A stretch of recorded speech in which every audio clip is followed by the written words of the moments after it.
Thank you very much, and it's very sad to say that I represent Los Angeles. That's not the sad part. The sad part is the gang capital of the world. That's the sad part. And not only is Los Angeles been the gang capital of the world, it's actually the #1 exporter of gangs ever since that phrase of gangs has been coined in this country. But that having been said, I think it's important that all of us understand that every single one of us is at ground zero in our own respective way.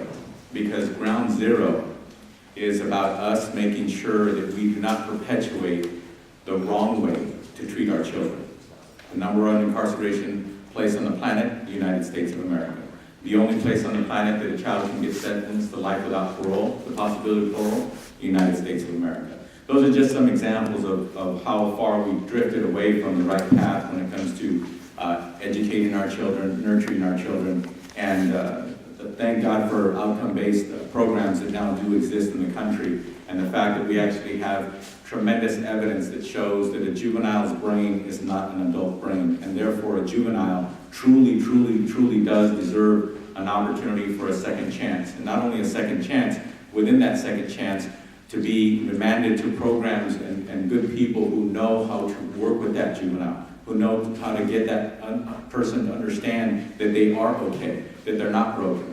But we have a broken system in this country, and it's called the juvenile justice system, that far, far too many of our children of every ilk across the country are being remanded to longer sentences for, in some instances, being put in prison for issues that aren't even considered a crime. So that can only happen to juveniles in this country. It doesn't happen to adults. So I just wanted to point out and remind all of us that we have much, much, much work to do.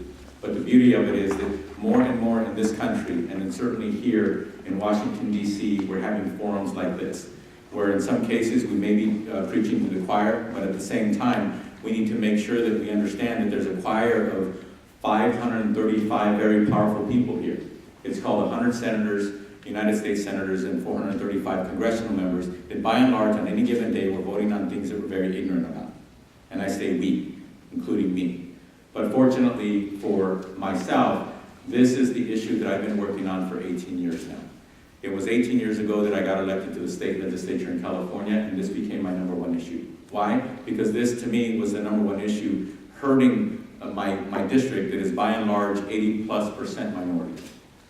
In addition to that, on the City Council of Los Angeles, again, the gang capital of the world, I took on this issue as my #1 issue, and I dare say that I now have a chief of police in the city of Los Angeles who not only utters the words intervention prevention as part of a three-legged stool that we need in Los Angeles, but it's something that he says over and over and over. We cannot live without intervention prevention programs. He tells the city council that when he's there talking about his budget, he talks about fortifying more money outside of his budget for intervention prevention. I give you that good news because even people with badges, who in my opinion in this country we spoiled rotten, we're giving them more tools, more equipment to do more suppression, yet at the same time, every single day, we have more and more sheriffs and chiefs of police in this country who don't just say it as some kind of just a simple phrase that we can't arrest our way out of this problem.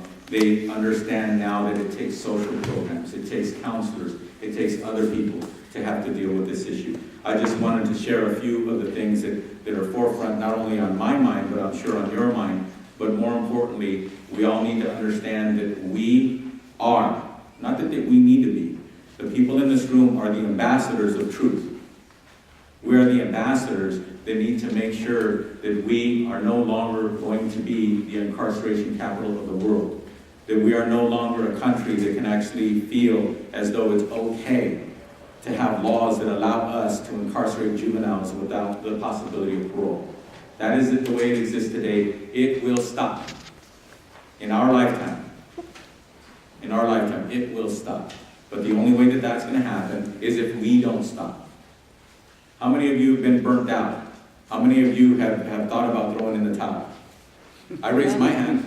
I really do. I really do. I raise my hand because it is daunting sometimes.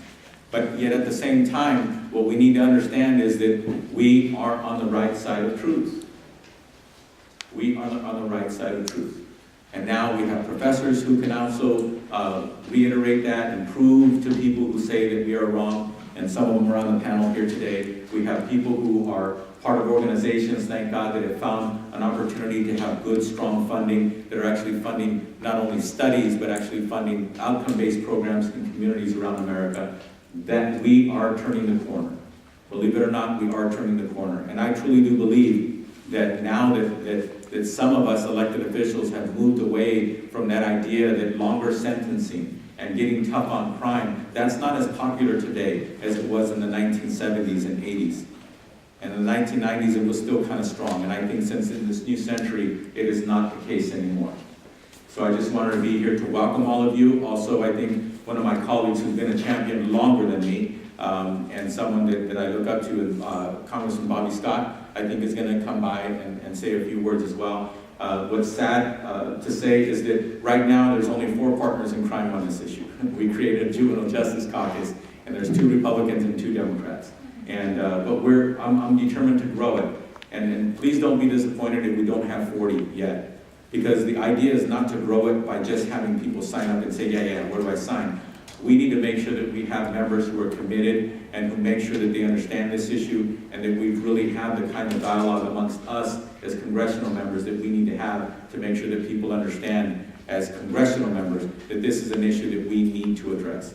So we start off with 4, and we hope and pray that we grow that, but we want to grow it responsibly, not just for the sake of numbers.